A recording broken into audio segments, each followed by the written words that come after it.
السلام علیکم۔ ناول ایمان، امید اور محبت، مصنفہ عمیرہ احمد، قسط نمبر 2۔ اس کے بعد کیا ہوا تھا اسے کچھ بھی ٹھیک سے یاد نہیں تھا۔ وہ دنیا میں رہتے ہوئے بھی جیسے دنیا سے کٹ گئی تھی۔ اسے صرف یہ یاد تھا کہ اسے صبح اس وقت آفس جانا ہے، پھر ٹیوشنز کرنا ہے اور رات کو واپس ہاسٹل آ جانا ہے۔ باقی ہر چیز جیسے اس کے ذہن سے نکل گئی تھی۔ اس واقعہ کے 2 ہفتے کے بعد ہاسٹل نہ چھوڑنے پر ہاسٹل کی لڑکیاں کیا سوچتی رہی تھیں۔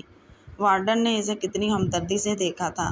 اس کے وجود پر یکدم اس طرح چھا جانے والی خاموشی نے اس کے وجود کو دوسروں کے لیے کتنا قابل اعتراض بنایا تھا۔ وہ ہر چیز سے لاپرواہ ہو چکی تھی۔ اس نے آئینے میں اپنا چہرہ دیکھنا چھوڑ دیا۔ اس کے پاس آئینے کے سامنے جانے کی ہمت نہیں تھی۔ وہ نماز پڑھنے بیٹھتی اور دعا مانگے بغیر اٹھ جاتی۔ سڑک پر چلتی تو ہر طرف سے جہاں زیب نظر آتا اور پھر یہ الوژن ہر وقت اس کے ساتھ رہنے لگا۔ اسے یوں لگتا جیسے وہ اس کے پاس ہے، ہر وقت ہر جگہ۔ رات کو سونے سے پہلے اور صبح اٹھنے کے بعد اس کے ذہن میں ابھرنے والا آخری اور پہلا تصور اسی شخص کا ہوتا۔ بہت دفعہ میس میں کھانا اپنے کمرے میں لے جاتے ہوئے اس نے اپنے بارے میں لڑکیوں کی سرگوشیاں سنی تھیں۔ اچھا تو یہ وہ لڑکی ہے جس کی شادی طے ہونے کے بعد منگیتر نے شادی سے انکار کر دیا، وہ بھی 2 ہفتے پہلے۔ بیچاری، مگر ہوا کیا تھا؟ ہو سکتا ہے منگیتر کو اس کے بارے میں کسی ایسی ویسی بات کا پتہ چل گیا ہو۔ آخر اتنے سالوں سے ہاسٹل میں رہ رہی تھی۔ مجھے کوئی بتا رہا تھا بہت سال پرانی منگنی تھی۔ بہت خوبصورت تھا اس کا منگیتر۔ یہاں 1-2 بار ملنے آیا تھا، باہر سے پڑھ کر آیا تھا۔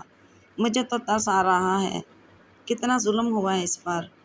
ہمیں حقیقت کا کیا پتہ، ہو سکتا ہے اسی میں کوئی برائی ہو، ورنہ اتنی پرانی منگنی کون توڑتا ہے، اور وہ بھی شادی کی تاریخ طے کرنے کے بعد۔ مگر لگتی تو نہیں ہے ایسی ویسی۔ چہرے سے کیا پتہ چلتا ہے؟ اصلیت کا پتہ تو خدا کو ہی ہوتا ہے، یا پھر ان کو جن کا واسطہ پڑے۔ اگلے کئی ماہ وہ گفتگو کا موضوع بنی رہی۔ میس سے کھانا لیتے ہوئے سرگوشیاں سنتی، لڑکیوں کے پاس سے گزرتے ہوئے وہ بہت کچھ سنتی رہتی۔ اسے کچھ بھی برا نہیں لگتا تھا۔ کوئی طنز، کوئی طعنہ، کسی کے مذاق اڑاتی ہوئی ہنسی، متجسس آنکھیں، ایک دوسرے کو کیے جانے والے اشارے۔ وہ کسی چیز پر مشتعل نہیں ہوتی تھی۔ شاید اسے اب تک یقین نہیں آیا تھا کہ یہ سب اس کے ساتھ ہوا ہے۔ شروع میں اسے سب کچھ خواب لگتا تھا، ایک ڈراؤنا خواب، مگر وہ خواب نہیں تھا، اور خواب کو حقیقت مان لینے کی کوشش کرتے ہوئے وہ مکمل طور پر ذہنی انتشار کا شکار ہو گئی تھی۔ ہاسٹل کی لڑکیوں کے قہقہے، ان کے چہروں کی مسکراہٹیں اسے عجیب لگتیں۔ وہ بچپن سے باقاعدگی سے نماز پڑھتی آ رہی تھی۔ اب آہستہ آہستہ وہ نماز چھوڑنے لگی۔ اگر نماز پڑھتی بھی تو دعا مانگتے ہوئے وہ بہت دیر تک خاموش بیٹھی رہتی۔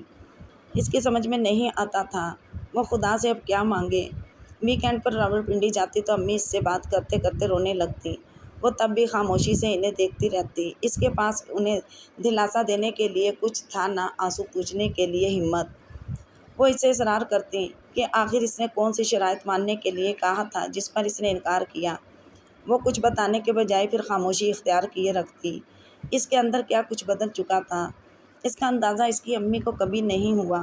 انہیں صرف اس کی خاموشی ہلایا کرتی تھی۔ اس طرح گنگا پن جانے سے کیا تمہاری تکلیف کم ہو گئی ہے یا کم ہو جائے گی؟ مگر جو ہو گیا ہے اس پر پچھتانے کے بجائے سب کچھ بھول جاؤ۔ کوشش کرو کہ اپنی زندگی نئے سرے سے شروع کرو، حالانکہ جو کچھ تم کر چکی ہو۔ خیر، اپنے آپ کو اس خول سے نکال لو۔ کبھی اپنی آنکھوں کو دیکھا ہے تم نے؟ کبھی کتنی چمک اور شوخی ہوتی تھی ان میں، اور اب میں تمہیں دیکھتی ہوں تو مجھے خوف آنے لگتا ہے۔ اتنی اداسی اور اتنی خاموشی ہے تمہاری آنکھوں میں بھی کہ عقیلہ ہاسٹل میں اسے کہتی رہتی۔ وہ اسے بھی بے تاثر خاموشی کے ساتھ دیکھتی رہتی۔ محبت تاریک جنگل کی طرح ہوتی ہے، ایک بار اس کے اندر چلے جاؤ پھر یہ باہر آنے نہیں دیتی۔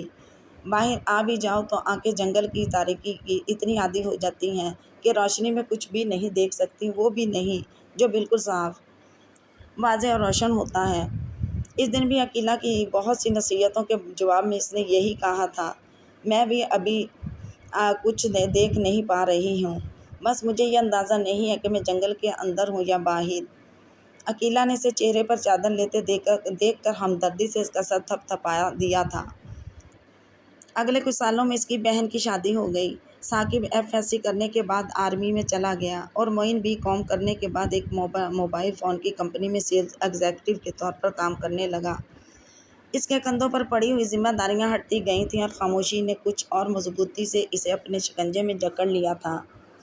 عقیلہ نے یک کے بعد دیگرے کئی منگنیاں توڑی تھیں اور چند دن رونے دھونے کے بعد وہ بالکل نارمل ہو جاتی اور نئے سرے سے کسی بوائے فرینڈ کی تلاش شروع کر دیتی، مگر امید کی تلاش جہاں زیب پر ختم ہو چکی تھی۔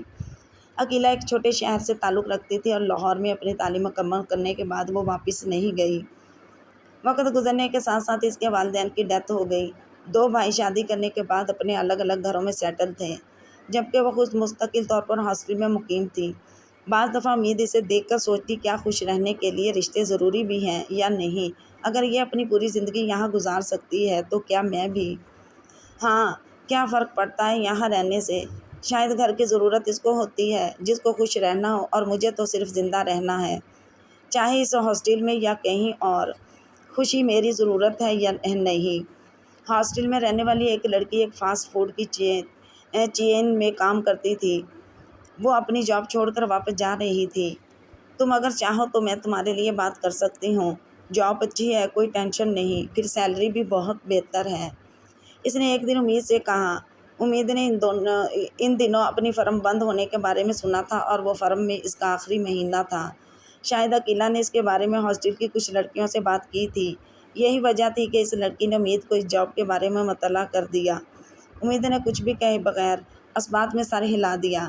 فرم سے فارغ ہونے کے بعد اس کے پاس کوئی ذریعہ آمدنی نہ ہوتا کیونکہ کچھ عرصہ پہلے وہ ٹیوشنز چھوڑ چکی تھی۔ اس پر اب گھر کو سپورٹ کرنے کی ذمہ داری نہیں تھی، مگر اس کے باوجود اسے اپنے اخراجات کے لیے رقم چاہیے تھی، کم از کم اس وقت جب تک وہ واپس راولپنڈی نہ چلی جاتی۔ اگلے چند دنوں میں اس نے لڑکی کے ساتھ فاسٹ فوڈ کی انتظامیہ سے ملاقات کی، پھر اس نے اپنی جاب سے ریزائن کر دیا۔ اگلا کچھ عرصہ وہ وہاں اپنے کام کی ٹریننگ حاصل کرتی رہی۔ اسے فاسٹ فوڈ چین میں کام کرتے بہت دن ہو گئے تھے۔ اسے احساس ہو رہا تھا بلا مقصد ہر کسی کے لیے مسکرانا کتنا مشکل ہوتا ہے کہ بعض دفعہ یہ کام آنکھوں میں آنسو بھی لے آتا ہے۔ آرڈر نوٹ کرتے اور آرڈر کی ٹرے تھماتے وہ ہر بار مسکراتی۔ سارا دن اس کے سامنے بہت سے چہرے گزرتے رہتے۔ اس کے ساتھ کام کرنے والی لڑکیوں کا خیال تھا کہ وہ ضرورت سے زیادہ خاموش رہتی ہے۔ وہ خاموشی سے ان کا تبصرہ سنتی اور ان کے پاس سے اٹھ جاتی۔ اسے وہاں کام کرتے دن ہوئے تھے، مگر ایک دن وہاں اس نے جہاں زیب کو دیکھا تھا، اسے یقین نہیں آیا۔ شاید یہ بھی ویسا ہی الوژن ہے جس کے ساتھ میں اتنے عرصے سے رہ رہی ہوں۔ اس نے خود کو بہلانے کی کوشش کی، مگر اس دن وہ الوژن نہیں تھا، وہ واقعی جہاں زیب تھا۔ وہ کاؤنٹر کے کونے میں کھڑی بے حس و حرکت اس پر نظر جمائے ہوئے تھی۔ وہ ایک لڑکی کے ساتھ ہنستا ہوا کاؤنٹر پر کھڑا اپنا آرڈر نوٹ کروا رہا تھا۔ امید کا دل چاہا وہ بھاگ کر اس کے پاس چلی جائے، اس سے پوچھے کہ کیا وہ اسے یاد ہے۔ اسی وقت اس کے پاس ایک لڑکی آ کر اپنا آرڈر نوٹ کروانے لگی۔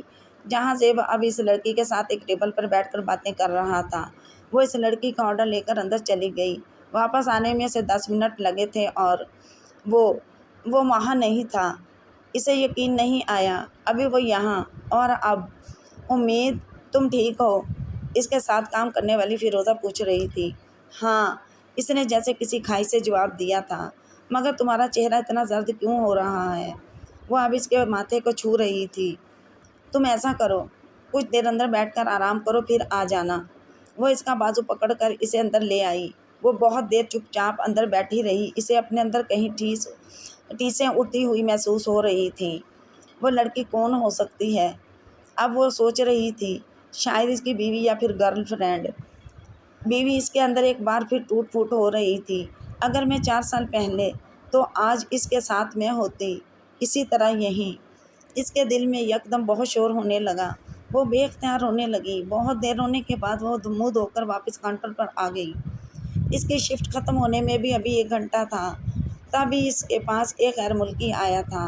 وہاں غیر ملکیوں کا آنا کوئی حیرت انگیز بات نہیں تھی، وہاں ان کا بہت زیادہ آنا جانا تھا، مگر اس غیر ملکی نے انگلش کے بجائے بہت شائستہ اردو میں اپنا آرڈر نوٹ کروایا۔ ہمیشہ کی طرح اس نے ایک مسکراہٹ کے ساتھ اس کا آرڈر نوٹ کیا اور پھر کچھ دیر کے بعد آرڈر شروع کیا۔ شاید شفٹ ختم ہونے کے بعد وہ وہاں سے آ گئی۔ اس رات وہ دیر تک بیٹھی روتی رہی تھی۔ عقیلہ کچھ دیر سے خاموش کروانے کی جستجو میں مصروف رہی، پھر تنگ آ کر وہ سونے کے لیے لیٹ گئی۔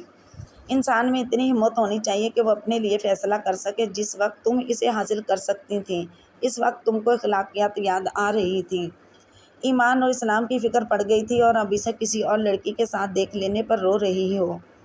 آخر تم اس کے لیے کتنا رو گی؟ 4 سال ہو گئے یہ تماشا دیکھتے ہوئے۔ 4 سال تو کوئی کسی مر جانے والے کے لیے بھی نہیں رویا کرتا، اور تم ایک زندہ شخص کے لیے۔ اتنا ہی یاد آتا ہے تو چلی جاؤ اس کے پاس، اس کی بات مان لو۔ تمہارے بقول وہ تم سے محبت کرتا ہے۔ جب تم دونوں کے درمیان محبت ہے تو مسئلہ کیا ہے؟ جاؤ اس کے پاس۔ اگر اس نے اب تک شادی نہیں کی تب تو کوئی مسئلہ ہی نہیں۔ بالفرض شادی کر بھی لی ہے تو دوسری شادی کی جا سکتی ہے، اور اگر یہ بھی ممکن نہیں تو کوئی بات نہیں، شادی ہی تو سب کچھ نہیں ہوتی۔ اگر بندہ کسی سے محبت کرتا ہے تو شادی کے بغیر بھی اس کے ساتھ رہ جا سکتا ہے، بلکہ زیادہ اچھے طریقے سے رہا جا سکتا ہے۔ عقیلہ اپنے بستر میں لیٹی ہوئی بہت دیر تک بولتی رہی تھی۔ وہ خاموشی سے آنسو بہاتے ہوئے اس کی باتیں سنتی رہی۔ اسے یاد نہیں اگلے کتنے دن وہ ہر سڑک، ہر رستے، ہر گاڑی، ہر چہرے میں اسے ڈھونڈتی رہی تھی۔ اسے لگتا تھا وہ ایک بار پھر اس کے سامنے آ جائے گی، بالکل اسی طرح جس طرح اس دن آیا تھا۔ کاؤنٹر پر کھڑے ہو کر شیشوں سے باہر جھانکتے ہوئے ہر گاڑی کے کھلتے ہوئے دروازے سے وہ اسی کے نکلنے کی امید کرتی تھی۔ اس دن وہ کاؤنٹر پر ایک کسٹمر سے آرڈر لے رہی تھی جب اس غیر ملکی نے آرڈر دینے کے بعد اچانک اس سے اس کا نام پوچھا۔ اس نے حیرانی سے اس کا چہرہ دیکھا۔ وہ کہہ رہا تھا کہ وہ روز یہاں آتا ہے اور وہی اسے اٹینڈ کرتی تھی، اس لیے وہ اس کا نام جاننا چاہ رہا تھا۔ وہ حیران ہوئی۔ میں اسے اٹینڈ کرتی ہوں روز، اس نے سوچا، مگر مجھے یاد نہیں کہ یہ۔ وہ الجھن بھری نظروں سے اسے دیکھنے لگی۔ مجھے جہاں زیب کے علاوہ کسی دوسرے شخص کا چہرہ یاد نہیں رہ سکتا۔ اس نے دل میں اپنی کمزوری کا اعتراف کیا۔ آرڈر شروع کرتے ہوئے اس شخص نے ایک بار پھر اس کا نام پوچھا۔ اس نے اپنا نام بتا دیا۔ اس دن ہاسٹل جا کر وہ اس شخص کے بارے میں سوچتی رہی، اور پھر اسے یاد آیا کہ 1 ماہ پہلے اسی شخص کی اردو سن کر وہ پہلی بار چونکی تھی۔ دوسرے دن لنچ کے اوقات میں وہ شخص پھر وہاں تھا۔ آج اس نے اسے پہچان لیا۔ پھر اس نے نوٹ کیا وہ واقعی روز یہاں آتا تھا، اور اب وہ روز اس سے کوئی نہ کوئی بات کرنے کی کوشش کرتا۔ وہ جواب دینے کے بجائے خاموشی سے اپنا کام کرتی رہتی۔ ایسے رابطے بڑھانے والے کتنے سطحی ہوتے تھے، وہ اچھی طرح جانتی تھی۔ پھر اس نے اپنی شفٹ تبدیل کروا لی، اور اس نے اب اس غیر ملکی کو شام کے وقت آتے دیکھا۔ اب وہ غور کرنے لگی اور اس کی سرگرمیاں پہلی بار اس کی نظروں میں آنے لگیں۔ وہ شام سے رات تک وہاں بیٹھا رہتا، وقتاً فوقتاً کوئی نہ کوئی چیز لیتا رہتا، مگر وہاں سے جاتا نہیں تھا۔ وہ جب بھی اسے دیکھتی وہ اس کی طرف متوجہ ہوتا تھا، اور امید کو اپنی طرف دیکھتا پا کر وہ اپنی نظریں کہیں اور مرکوز کر لیتا۔ وہ صرف امید کی نظروں میں ہی نہیں آیا تھا، اس کے ساتھ کام کرنے والی دوسری لڑکیاں اور لڑکے بھی اس کی موجودگی کا نوٹس لینے لگے تھے۔ ویکینڈ پر وہ اپنے گھر آئی۔ راولپنڈی آ کر ہمیشہ وہ بہت ہی عجیب کیفیات سے دوچار رہتی تھی۔ بعض دفعہ اسے یوں لگتا جیسے وہ بہت غلط جگہ آ گئی ہو، اور بعض دفعہ اسے یوں لگتا جیسے وہ کسی غلط جگہ آ گئی ہو۔ میں چاہتی ہوں اب تم لاہور سے مستقل یہاں آ جاؤ۔ اب ضرورت نہیں ہے کہ تمہیں کمانا پڑے۔ تمہارے بھائی اب اتنا کمانے لگے ہیں کہ تمہیں اس طرح دوسرے شہر میں نہ رہنا پڑے۔ اس رات اس کی امی نے اس سے کہا تھا۔ اس نے حیرانی سے ماں کا چہرہ دیکھا۔ اچھا تو کیا میری جدوجہد ختم ہو گئی؟ اس نے سوچا۔ اب تم یہیں راولپنڈی میں رہو، میں تمہارے لیے کچھ رشتے دیکھ رہی ہوں، چاہتی ہوں کہ جلد ہی تمہاری شادی کر دوں۔ وہ بالکل خاموش بیٹھی رہی۔ امی کچھ دیر بعد اٹھ کر چلی گئیں۔ شادی؟ کیا میں شادی کروں گی؟ جہاں زیب کے علاوہ کسی دوسرے سے؟ اب جب سب کچھ ختم ہو چکا ہے، اب کس لیے؟ خود کو دھوکہ دینے کے لیے یا کسی دوسرے کو؟ اس کا ذہن جیسے اس بات کو قبول ہی نہیں کر رہا تھا۔ کیا آزمائشیں کبھی ختم ہو سکتی ہیں؟ وہ سوچ رہی تھی۔ اور وہ بھی میری آزمائشیں؟ لاہور سے واپس آ جاؤں؟ کہاں؟ یہاں راولپنڈی، اور یہاں وہ دوبارہ سے رشتے جوڑنے کی کوشش کروں؟ کیا امی محسوس نہیں کر سکتی کہ جہاں زیب کے علاوہ کسی دوسرے کے ساتھ رہنا میرے لیے ممکن نہیں ہے؟ وہ 2 دن کے لیے لاہور سے راولپنڈی آئی تھی، مگر 2 دن کے بجائے 1 ہفتہ وہاں رہی۔ واپسی میں ایک بار پھر اس نے خاموشی سے امی کی گفتگو سن کر سر ہلا دیا۔ کاش میں انہیں بتا سکتی کہ اب شہر بدلنے سے کچھ نہیں بدلے گا، گھر ہو یا نہ ہو مجھے فرق نہیں پڑتا، سب کچھ 4 سال پہلے ختم ہو گیا تھا، اب تو صرف راکھ اور کھنڈر ہیں۔ راکھ اور کھنڈر پر دوبارہ ہمارا تعمیر کرنا بہت مشکل ہوتا ہے، اس نے گھر سے نکلتے ہوئے سوچا تھا۔ اس رات لاہور پہنچ کر اس نے عقیلہ کو بتایا تھا کہ اب وہ بہت جلد واپس راولپنڈی چلی جائے گی۔ کیوں؟ اس نے حیران ہو کر پوچھا۔ میری امی چاہتی ہیں میں واپس آ جاؤں، دونوں بھائی سیٹل ہو چکے ہیں، اب میری جاب کی ضرورت نہیں ہے، وہ میری شادی کرنا چاہتی ہیں، اس نے دھیمے لہجے میں اپنے کپڑے استری کرتے ہوئے بتایا تھا۔ اوہ، تو تم شادی کے لیے جانا چاہتی ہو؟ جہاں زیب کے علاوہ کسی دوسرے سے شادی؟ خیر اچھا ہے، مگر کیا تم خوش رہ سکو گی؟ عقیلہ نے سنجیدگی سے پوچھا۔ پتہ نہیں، شاید ہاں یا پھر نہیں، وہ الجھ گئی۔ تمہاری خوبی یہ ہے کہ تم کمپرومائز کر لیتی ہو، حالات سے، لوگوں سے، زندگی سے اور اپنے آپ سے۔ مجھے لگتا ہے خوش رہو یا نہ رہو مگر زندگی تم گزار ہی لوگی۔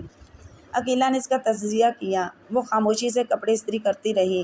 کمپرومائز نہیں، کمپرومائز کرنا ہی تو نہیں آیا، ورنہ میں نے اپنے ساتھ اور اپنی زندگی کے ساتھ یہ سب کچھ نہ کیا ہوتا۔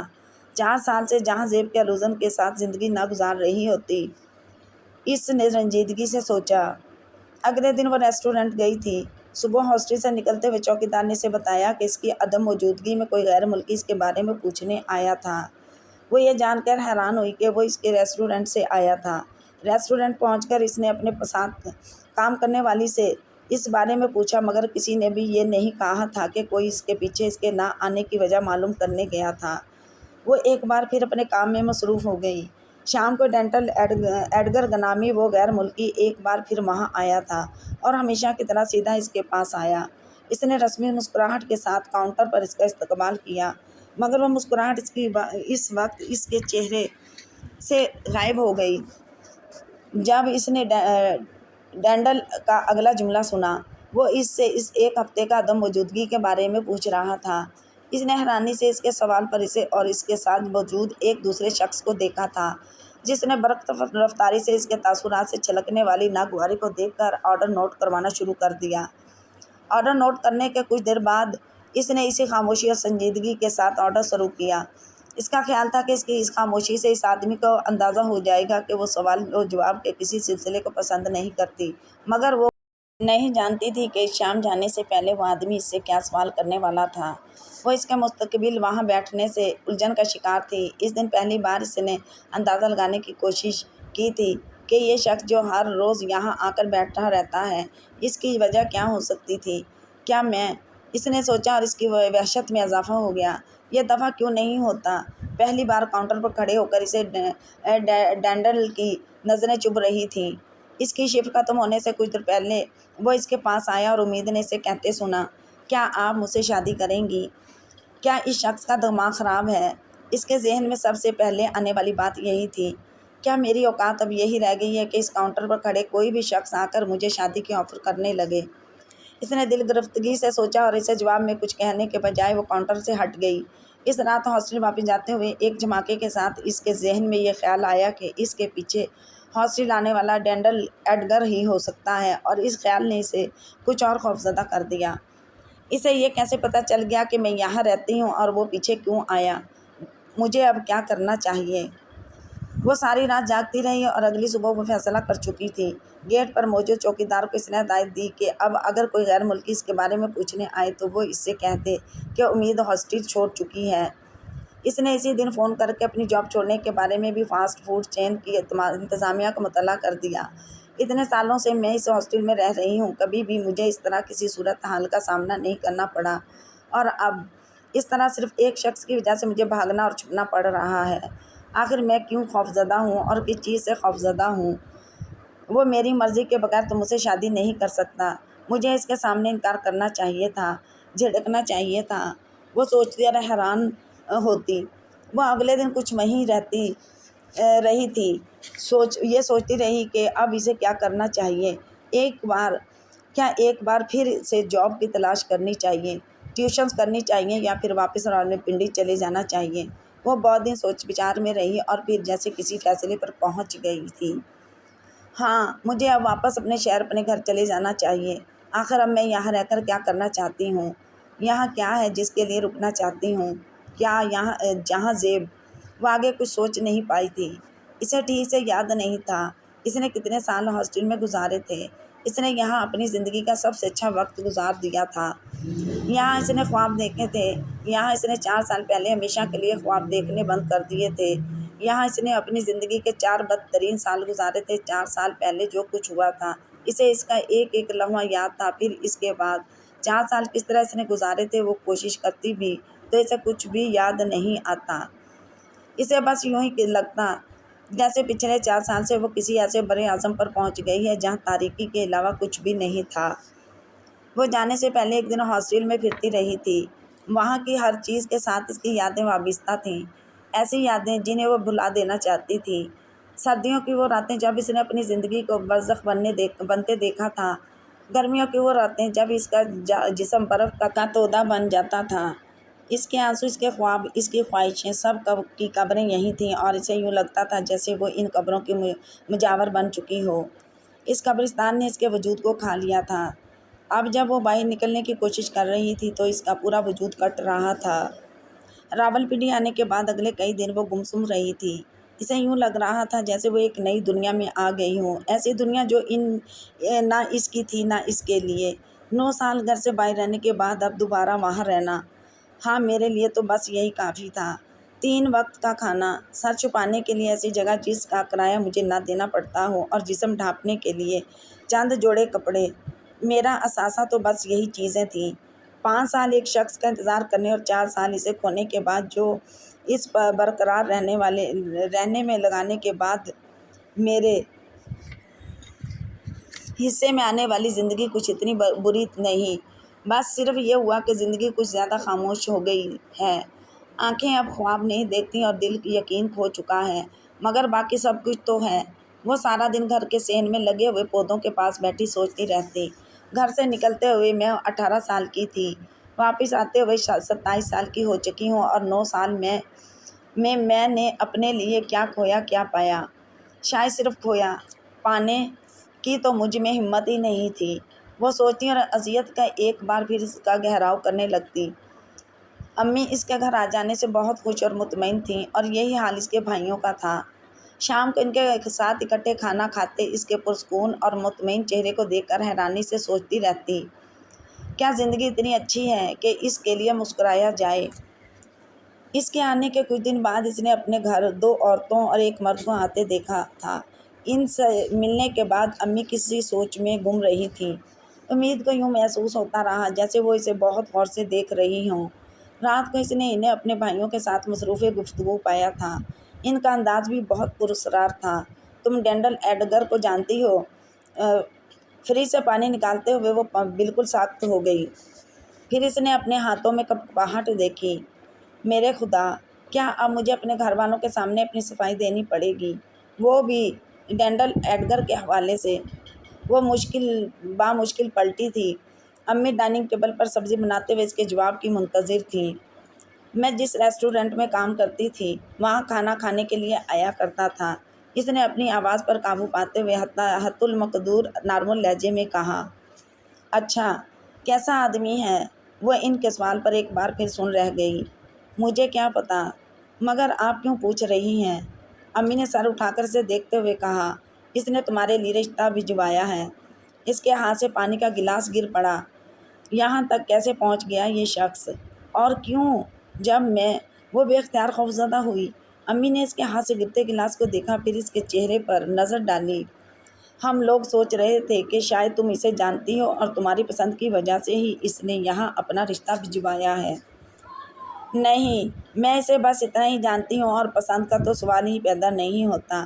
میں ایک غیر مسلم کے ساتھ شادی کیسے کر سکتی ہوں؟ اس نے تیزی سے وضاحت کی۔ وہ اسلام قبول کر چکا ہے، اب ایمان علی نام ہے اس کا، امی نے دھیمے لہجے میں کہا۔ وہ کچھ دیر ساکت انہیں دیکھتی رہی۔ پھر بھی میں اسے شادی نہیں کر سکتی، اس طرح مذہب تبدیل کرنے والوں کا کچھ اعتبار نہیں کیا جا سکتا، آپ انکار کر دیں۔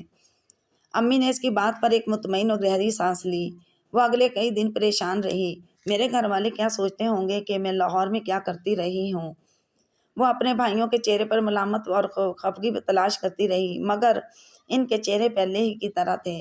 چند دن بعد اس نے ایک بار پھر انہی لوگوں کا آتے دیکھا تھا۔ پھر جیسے یہ ایک روٹین بن گئی۔ وہ 2 ہفتے میں 1-2 بار ضرور آتے تھے۔ امی کے انکار کے باوجود ان کا اصرار نہیں ختم ہو رہا تھا۔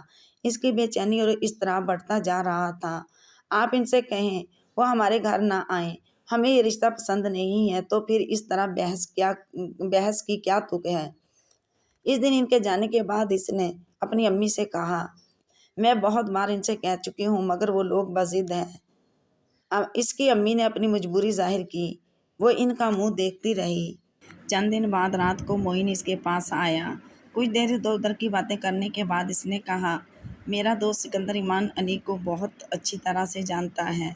ان کے دوست سعود ارتضیٰ کا چھوٹا بھائی اس کا دوست ہے۔ وہ کہہ رہا تھا کہ ایمان بہت اچھا آدمی ہے۔ کچھ ہچکچاتے ہوئے اس نے بات شروع کی، مگر مجھے کسی غیر ملکی سے شادی نہیں کرنی۔ آپا، اس سے کیا فرق پڑتا ہے؟ وہ مسلمان ہیں، بہت اچھی پوسٹ پر ہیں، ان کی اپنی فیملی بہت اچھی ہے اور پھر بہت سالوں سے یہاں ہیں۔ آپ کو پتہ ہے انہوں نے آپ کی وجہ سے مذہب تبدیل کیا ہے، مگر مجھے پھر بھی شادی نہیں کرنی ہے۔ صرف شادی کے لیے مذہب تبدیل کرنے والا شخص کبھی بھی قابل اعتبار نہیں ہو سکتا۔ آپا، یہ کوئی بات نہیں ہے، میں نے امی سے بھی بات کی ہے، وہ بھی آمادہ ہو گئی ہیں۔ سکندر کہہ رہا تھا کہ سعود کے گھر والے ہر قسم کی گارنٹی دینے کو تیار ہیں۔ میں نے ایمان علی کی تصویر دیکھی ہے، وہ مجھے دیکھنے میں بہت اچھے لگے ہیں۔ آپ کو اس سے اچھا پرپوزل نہیں مل سکے گا۔ وہ اب خاصی بے تکلفی سے بات کر رہا تھا۔ تم اس بارے میں مجھ سے کوئی بات نہ کرو، میں اس سے شادی نہیں کرنا چاہتی، بلکہ میں کسی سے بھی شادی نہیں کرنا چاہتی، تم میری جان چھوڑ دو۔ وہ یکدم غصے میں آ گئی۔ معین اٹھ کر چلا گیا۔ پھر اگلے کئی ہفتے یہی تماشا ہوتا رہا۔ سعود اور ارتضیٰ پتہ نہیں کس جاننے والے کے توسط سے ان پر دباؤ ڈالتا رہا۔ اس کے بھائیوں کے دوست، ان کے کچھ محلے والے رشتہ دار، امی کے کچھ جاننے والے لوگ، وہ پتہ نہیں کس طرح سرنگیں بنا رہا تھا۔ چند ہفتے بعد گھر میں اس کے علاوہ وہ سب اس رشتے پر آمادہ تھے۔ صرف وہ تھی جو اپنی بات پر اڑی ہوئی تھی۔ مجھے کسی غیر ملکی نو مسلم سے شادی نہیں کرنا، اور اس شخص سے تو کسی صورت نہیں۔ وہ ہر بات کے جواب میں یہی کہتی، میں شادی ہی کرنا نہیں چاہتی۔ آپ مجھے اس طرح پریشان نہ کریں، ورنہ میں یہاں سے چلی جاؤں گی۔ وہ جی چکی تھی۔ وہ اپنے گھر آنے والے سعود ارتضیٰ کی بیوی اور ماں کے سامنے جا کر بھی ایک بار انکار کر چکی تھی۔ اس کے بعد وہ لوگ ان کے گھر نہیں آئے، مگر پھر بالواسطہ طور پر مختلف لوگوں کے ذریعے وہ ان پر دباؤ ڈالنے لگے تھے۔ اسے اس دباؤ اور اصرار سے اور چڑ ہونے لگی تھی۔ شاید اس کی یہ ضد اس طرح جاری رہتی اگر اس کی ملاقات ڈاکٹر خورشید سے نہیں ہوتی۔ جس دن وہ اس کے گھر آئے تھے، اس دن اس کی امی نے اسے آ کر ان سے ملنے کے لیے کہا تھا۔ میں نے سوچا تھا کہ شاید وہ اس کے بھائی کے کسی دوست کے والد ہیں، کیونکہ اس کا بھائی ہی انہیں ہم اپنے گھر لے کر آیا تھا۔ وہ حیران ہوئی کہ امی اسے ان سے کیوں ملوانا چاہتی ہیں۔ اس حیرانی میں وہ ڈرائنگ روم میں چلی گئی۔ ڈاکٹر خورشید اس کے کمرے سے داخل ہوتے ہی کھڑے ہو گئے۔ اس کو اپنے لیے ان کا کھڑا ہونا کچھ عجیب لگا۔ وہ خاموشی سے کچھ کہے بغیر سلام دعا کے بعد صوفے پر بیٹھ گئی۔ اس کو اپنے لیے ان کا کھڑا ہونا کچھ عجیب لگا۔ وہ خاموشی سے کچھ کہے بغیر سلام دعا کے بعد صوفے پر بیٹھ گئی۔ اس کے بھائی نے ڈاکٹر خورشید کے بارے میں اسے کچھ بتایا تھا۔ وہ خاموشی سے سنتی رہی۔ اسے دلچسپی نہیں تھی کہ سامنے بیٹھے ہوئے شخص کے پاس کتنی ڈگریاں اور کتنا علم ہے، وہ کتنے ملکوں سے تعلیم حاصل کر کے آیا ہے، یا کتنی زبانیں بول لیتا ہے۔ اس کے گھر آنا اس کے لیے کتنا بڑا اعزاز تھا۔ اسے اس سے بھی کوئی غرض نہیں تھی۔ وہ صرف کچھ وقت وہاں بیٹھ کر وہاں سے واپس چلی جانا چاہتی تھی۔ آپ کے بھائی نے میری کچھ زیادہ تعریف کر دی۔ میں صرف ایک یونیورسٹی میں پڑھاتا ہوں، اس کے علاوہ میری اور کوئی قابلیت نہیں ہے۔ اس کے بھائی کے خاموش ہونے کے بعد ڈاکٹر خورشید نے کہا۔ وہ اب بھی خاموش رہی۔ یا اب یہ سمجھ لیں کہ ایک اور اعزاز ہمیں یہ حاصل ہو گیا ہے کہ ایک ایسی لڑکی کو دیکھ رہا ہوں جس کے لیے کوئی ایمان حاصل کر لے۔ وہ ان کے اگلے جملے پر ساخت ہو گئی۔ ڈینڈل ایڈگر کا ایک اور سپورٹر، اس نے تلخی سے سوچا۔ خفگی اور غصے کی ایک لہر اس کے اندر دوڑ گئی۔ اب مجھے باہر کے لوگ آ کر میری زندگی کے سب سے اہم فیصلے کے بارے میں مشورے دیں گے اور میرے گھر والے ان کی مدد کریں گے۔ وہ سرد نظروں سے ڈاکٹر خورشید کو دیکھتی رہی۔ امید عالم، آپ کا نام بہت خوبصورت ہے۔ آپ اپنے نام سے بڑھ کر خوبصورت ہیں اور آپ کی قسمت ان دونوں چیزوں سے بھی زیادہ روشن ہے۔ وہ اب اس سے نرم آواز میں کہہ رہے تھے۔ میری قسمت کتنی روشن ہے، کیا میرے علاوہ کوئی یہ بات جان سکتا ہے؟ ایک بار پھر اس نے تلخی سے سوچا۔ اس کا بھائی یکدم چائے لانے کے لیے اٹھ کر چلا گیا۔ مجھے ایک بات بتائیں، آپ اتنے بڑے اسکالر ہیں، آپ تو بہت علم رکھتے ہیں، دنیا کا بھی دین کا بھی۔ آپ بتائیں، صرف شادی کے لیے مذہب تبدیل کرنے والا شخص کتنا قابل اعتبار ہو سکتا ہے، اور کوئی مسلمان لڑکی ایسے شخص سے شادی کرنے کا جوا کیوں کھیلے جس کے عقیدے کے باطل ہو جانے کا اسے شک ہو؟ اور مجھے یہ بھی بتائیں کہ جب آپ جیسے اسکالرز مسلمان لڑکیوں کو جا کر اس کام پر مجبور کرنے لگیں تو ہدایت اور رہنمائی کے لیے کتنے دروازے کھلے رہ جائیں گے؟ جتنے تلخ لہجے میں ان سے بات کر سکتی تھی اس نے کی۔ ان کی مسکراہٹ میں کمی نہیں آئی۔ وہ بڑی خندہ پیشانی سے اس کی بات سنتے رہے۔ میں یہاں کسی اسکالر کے طور پر نہیں آیا، میں یہاں ایک مسلمان کے طور پر آیا ہوں، ایک دوسرے مسلمان کو مجبور کرنے کے لیے کہ وہ کسی نام نہاد مسلمان سے شادی کر لے۔ نام نہاد مسلمان سے آپ کی کیا مراد ہے امید بی بی؟ اگر ایمان علی نام نہاد مسلمان ہے تو کیا ہم سب مسلمان نام نہاد مسلمان نہیں ہیں، جن کے اعمال اور افعال اسلام کے بتائے ہوئے کسی اصول سے مطابقت نہیں رکھتے، جن کے ایمان کمزور ہوتے ہیں، جو صرف ساری زندگی اس بات کا فائدہ اٹھاتے ہیں کہ انہیں پیدائشی طور پر مسلمان گھرانے میں پیدا کیا گیا، ورنہ اگر دین کے لیے کوئی قربانی دینی پڑے تو مسلمان کی ان فہرستوں میں خاصی تعداد کم ہو جاتی ہے، مگر صرف دعویٰ کرنا پڑے تو ہر مسلمان اپنے علاوہ کسی دوسرے کو مسلمان تسلیم ہی نہیں کرتا۔ وہ اب سنجیدہ ہو چکے تھے۔ میں ان مسلمانوں میں سے نہیں ہوں۔ میں نے اپنے دین اور ایمان کے لیے کیا چھوڑا ہے، اس کا اندازہ آپ نہیں لگا سکتے۔ میں نے اپنی خواہشوں اور خوابوں کو مار دیا ہے، اس لیے میرے افعال اور اعمال کے بارے میں بات نہ کریں۔ میرا ایمان کمزور ہوتا تو آج میرے پاس کیا کیا ہو سکتا تھا، آپ اس کا اندازہ بھی نہیں لگا سکتے۔ دین کے لیے میں نے صرف سر پر تانی ہوئی چھتری چھوڑ کر ننگے پاؤں دھوپ میں چلنا قبول کیا ہے۔ مجھے حق ہے کہ میں اپنا موازنہ دوسرے مسلمانوں سے کروں۔ مجھے حق ہے کہ میں خود کو ان لوگوں سے بہتر سمجھوں جو دھوپ میں چلنے کے بجائے سائے کے لیے ہر چیز کا سودا کر لیتے ہیں۔ وہ ان کی بات پر اس طرح بھڑکے گی، اس کا اندازہ نہ ڈاکٹر خورشید کو تھا نہ ہی خود امید کو۔ اللہ خود پر کوئی احسان نہیں رکھتا امید بی بی، اگر آپ نے اس کے لیے کوئی چیز چھوڑی ہے تو وہ آپ کو اس سے بہتر شے سے نواز دے گا۔ نہیں، بعض چیزوں کے بعد ان سے بڑھ کر اور ان سے بہتر کوئی چیز نہیں ملتی، کیونکہ دل کو کوئی چیز بہتر نہیں لگتی۔ ڈاکٹر خورشید نے اس کی آنکھوں میں امڑتی نمی اور اسے چھپانے کے لیے جھکے سر کو دیکھا۔ دین کے لیے کوئی سودا خسارے کا سودا نہیں ہوتا، اور دنیا میں ہر چیز کا متبادل ہوتا ہے، مگر اس بات پر آپ کو تب تک یقین نہیں آئے گا جب تک متبادل آپ کو مل نہیں جائے گا۔ اور اگر انسان کو کسی متبادل کی خواہش ہی نہ ہو تو؟ وہ سر اٹھا کر نم آنکھوں کے ساتھ اکھڑے لہجے میں ان سے پوچھ رہی تھی۔ انسان کی خواہشات اللہ کو دلچسپی نہیں ہے، وہ اس کی تقدیر اپنی مرضی سے بناتا ہے۔ اسے کیا ملنا ہے اور کیا نہیں ملنا، اس کا فیصلہ وہ خود کرتا ہے۔ جو چیز آپ کو ملنا ہے، آپ اس کی خواہش کریں یا نہ کریں، وہ آپ ہی کی ہے، وہ کسی دوسرے کے پاس نہیں جائے گی، مگر جو چیز آپ کو نہیں ملنا ہے وہ کسی کے پاس بھی چلی جائے گی مگر آپ کے پاس نہیں آئے گی۔ انسان کا مسئلہ یہ ہے کہ وہ جانے والی چیز کے ملال میں مبتلا رہتا ہے، آنے والی چیز کی خوشی سے مسرور نہیں کرتی۔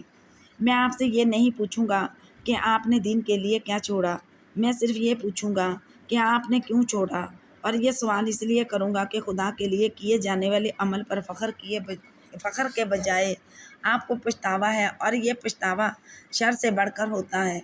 یہ انسان کا ہر اچھا عمل بھی تباہ کر دیتا ہے۔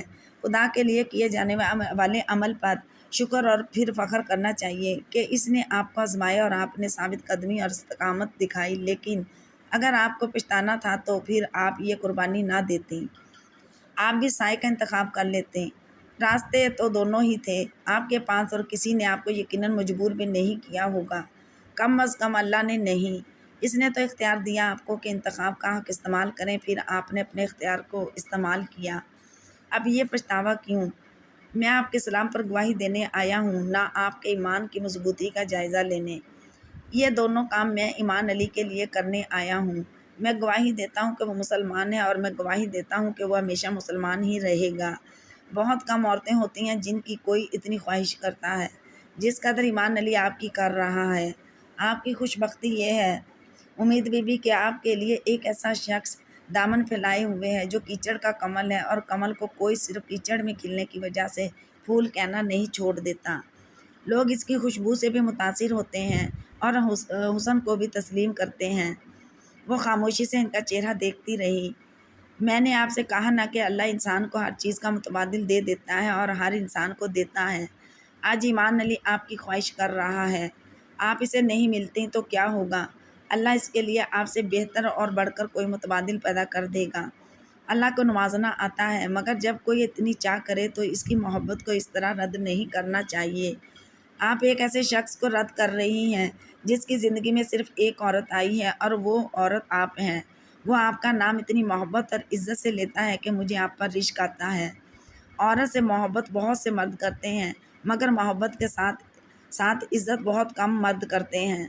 وہ تھرا گئی، اسے کچھ یاد آیا، اسے لگا وہ زمین کے اندر اتر رہی ہے۔ مجھے لگتا ہے آپ کا کوئی عمل خدا کو بہت پسند آیا ہے، جس کی وجہ سے اس نے آپ کو اتنا خوش بخت بنا دیا کہ کوئی شخص آپ کے لیے آپ کا دین اختیار کرنے پر تیار ہو گیا۔ اب آپ سوچئے آپ کا ساتھ اس شخص کو اور کتنی ثابت قدمی اور استقامت دے گا۔ اس کی آنکھوں میں دھندلاہٹ آنے لگی۔ ہمارے دین کا امتیاز ہی یہ ہے کہ اس میں کوئی چھوت چھات نہیں ہے، نئے اور پرانے مسلم کا کوئی تصور نہیں ہے۔ ہمیں انصار کی طرح ہونا چاہیے، آنے والوں کو گلے لگانا چاہیے، ان کا عقیدوں اور حسب و نسب کو چھاننے پھٹکنے میں نہیں بیٹھنا چاہیے۔ جو منہ سے خود کو مسلمان کہتا ہے وہ مسلمان ہے۔ ہمارے ماننے یا نہ ماننے سے اس کے ایمان میں فرق نہیں پڑے گا، ہمارے اپنے ایمان میں فرق پڑ جائے گا۔ اس نے اپنی آستینوں سے چہرہ صاف کیا۔ آپ مقدر پر یقین رکھتی ہیں تو یہ جان لیں کہ آپ ایمان علی کے مقدر میں لکھی گئی ہیں۔ آپ کو کوئی اور نہ پہلے ملنا تھا نہ بعد میں ملے گا۔ آپ کو دیکھ کر مجھے محسوس ہو رہا ہے کہ آپ میرے لفظوں سے موم ہوں یا نہ ہوں، مگر ایمان علی نے آپ کے لیے کوئی ایسی دعا ضرور کی ہے کہ وہ آپ کو پا لے گا۔ اب اس میں کتنا وقت لگے گا یہ خدا جانتا ہے۔ اس نے اپنے چہرے کو دونوں ہاتھوں سے ڈھانپ لیا۔ وہ ڈاکٹر خورشید کو نہیں جانتی تھی، مگر اس شخص کی زبان میں کچھ ایسا ضرور تھا جو دوسروں کو چونکا دیتا تھا۔ انہیں بے بس کرنا آتا تھا، پھر انہیں قائل کر دینا بھی آتا تھا۔ وہ قائل نہیں ہوئی تھی مگر بے بس ضرور ہو گئی تھی۔ اس رات اس نے اپنی پوری زندگی کو ایک فلم کی طرح آنکھوں کے سامنے سے گزرتے دیکھا۔ ہر یاد، ہر تصور جہاں زیب پر آ کر ختم ہو گیا تھا۔ کیا میرے لیے کسی دوسرے شخص سے شادی کرنا ممکن ہے جب میں اپنا ہر خواب کسی دوسرے مرد کے حوالے سے دیکھ چکی ہوں؟ میں نے اپنی پوری زندگی کو ایک دوسرے شخص کے حوالے سے دیکھا ہے۔ ایمان علی کو میں کیا دے پاؤں گی؟ میرے سارے لفظ، سارے حرف، سارے جذبے، سارے احساسات صرف جہاں زیب کے لیے ہیں۔ کسی دوسرے شخص کے لیے تو میرے پاس کچھ ہے ہی نہیں۔ اس کا دم گھٹنے لگا۔ ڈاکٹر خورشید کہتے ہیں اس نے مجھ سے اتنی محبت کی کہ میرے لیے اتنی دعائیں کی کہ خدا نے مجھے اس کے مقدر میں لکھ دیا۔ میں نے بھی تو جہاں زیب سے بہت محبت کی تھی، بہت دعائیں مانگی تھیں، پھر اللہ نے اسے میرے مقدر میں کیوں نہیں لکھا؟ ایمان علی تو مجھے ہر ایک سے مانگتا پھر رہا ہے، میں نے تو جہاں زیب کو صرف اللہ سے مانگا تھا۔ اس کا دم گھٹنے لگا۔ جس شخص کو میں نے چاہا وہ مجھے نہیں ملا تو پھر میں اس شخص کو کیوں ملوں جو مجھے چاہتا ہے؟ مگر مجھے اس شخص سے ایک بار بات کرنی چاہیے، مجھے دیکھنا چاہیے کتنی صداقت ہے اس کے لہجے میں۔ وہ ڈاکٹر خورشید کے گھر سے ملنے گئی۔ وہ جتنی تلخی سے اس سے بات کر سکتی تھی اس نے کی، مگر وہ متنزل نہیں ہوا۔ اس نے ایمان کو اپنی منگنی کے بارے میں بتایا۔ اس کا خیال تھا کہ شاید وہ اپنے فیصلے پر نظر ثانی کرے۔ وہ اب بھی اسی طرح تھا۔ امید کو اس پر غصہ آیا، پھر اسے ایمان پر ترس آیا۔ اس کا دل چاہا وہ اس سے کہے اپنی زندگی میں مجھے شامل مت کرو، اپنی زندگی برباد مت کرو، کسی ایسی لڑکی سے شادی کرو جس کی زندگی میں کوئی جہاں زیب نہ آیا ہو، جو تمہاری محبت کا یقین کرے، تمہارے جذبوں کی قدر کرے۔ مگر میں لڑکی نہیں ہوں۔ اس نے شرط رکھی تھی کہ وہ 1 سال تک اس سے ملے نہ کوئی رابطہ رکھے اور اسلامی تعلیمات پر کاربند رہے۔ اگر اس نے یہ شرط پوری کر دی تو وہ 1 سال بعد اس سے شادی کر لے گی۔ اس نے سوچا تھا 1 سال تک ایمان علی کی محبت کمی ہو جائے گی، وہ اس کی نظروں سے ہٹ جائے گی تو شاید اس کے اس جنون میں بھی کمی ہو جائے، شاید وہ ان چیزوں پر غور کرنے لگے جن پر وہ غور کر رہی تھی۔ ایمان علی نے اس کی شرط قبول کر لی تھی۔ 1 سال میں 365 دن ہوتے ہیں۔ 365 دن اگر کسی شخص کو دیکھا جائے، نہ اس سے بات کی جائے، نہ اس سے کوئی رابطہ رکھا جائے تو محبت کم ہو جاتی ہے۔ میں بھی یہی دعا کروں گی کہ ایمان علی کے ساتھ ایسا ہی ہو۔ اس نے اپنے گھر والوں کو اپنے فیصلے کی اطلاع دیتے ہوئے سوچا تھا۔ وہ بہت مطمئن ہو گئی تھی۔ اب جہاں زیب کے الوزن کے ساتھ رہنے کے لیے 1 اور سال مل گیا تھا، 1 سال اور گزر جاتا، امی اس کے لیے کوئی رشتہ تلاش نہ کرتیں۔ 1 سال بعد وہ 28 سال کی ہو جاتی، تب ایمان کے انکار کی صورت میں امی کو ایک بار پھر سے اس کے لیے رشتے کی تلاش کرنی پڑتی۔ بڑھتی عمر کے ساتھ یہ خاصا دشوار ہوتا، شاید اس کی شادی نہ ہو سکے اور وہ اس عذاب سے بچ جائے۔ اس کی حد توقع ہی رہی تھی۔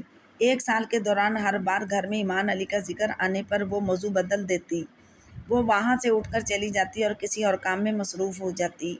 1 سال کے دوران اسے کبھی اس کا خیال نہیں آیا تھا، اگر کبھی اس کا خیال آتا بھی تو ایک خوف کی طرح۔ 1 سال کے دوران بھی اس کے ذہن پر وہی ایک چہرہ چھایا رہا تھا جو پچھلے بہت سے سالوں سے اس کے دل و دماغ پر قابض تھا۔ 1 سال کے دوران بھی اس نے اپنے ارد گرد لہراتی پرچھائیوں میں جہاں زیب کو ہی تلاش کیا تھا، اپنے ارد گرد گونجتی آوازوں میں اسی کی آواز ڈھونڈی تھی۔ 1 سال پورا ہونے کا سب سے زیادہ انتظار امی کو تھا۔ وہ سال ختم ہونے سے چند ہفتے پہلے ہی شادی کی تیاریوں میں مصروف ہو گئی تھیں۔ امید کو یوں لگتا تھا جیسے وہ کسی دھاگے کے ساتھ معلق تھی۔ وہ چاہتی تھی ایمان علی مدت ختم ہو جانے کے بعد بھی ان سے دوبارہ کوئی رابطہ نہ کرے۔ اس کا خیال تھا وہ رابطہ نہیں کرے گا کیونکہ پورے 1 سال اس نے ایسا نہیں کیا تھا۔ اس کا خیال غلط ثابت ہوا۔ سال ختم ہونے کے اگلے دن اسے کوریئر سروس کے ذریعے ایک کارڈ ملا تھا۔ کارڈ ہاتھ میں لیتے اس کا سانس رک گیا تھا۔ لفافے کی پشت پر لکھا ہوا ایمان علی کا نام اسے کسی سانپ کے ڈنک کی طرح لگا۔ دم سادے کانپتے ہاتھوں کے ساتھ اس نے کارڈ کھول لیا۔ The year is over. ایمان علی ریمائنز ایمان علی What about your promise؟ سال ختم ہو چکا ہے اور ایمان علی اب بھی ایمان علی ہے۔ آپ کو اپنا وعدہ یاد ہے؟ اس کے ہاتھ سے کارڈ چھوٹ گیا۔ اس کا وعدہ اس کے گلے میں پھندا بن کر اٹکنے لگا۔ کیا واقعی میں اس شخص کے مقدر میں ہوں؟ تو پھر جہاں زیب عادل۔ اس نے آنکھیں بند کر لیں۔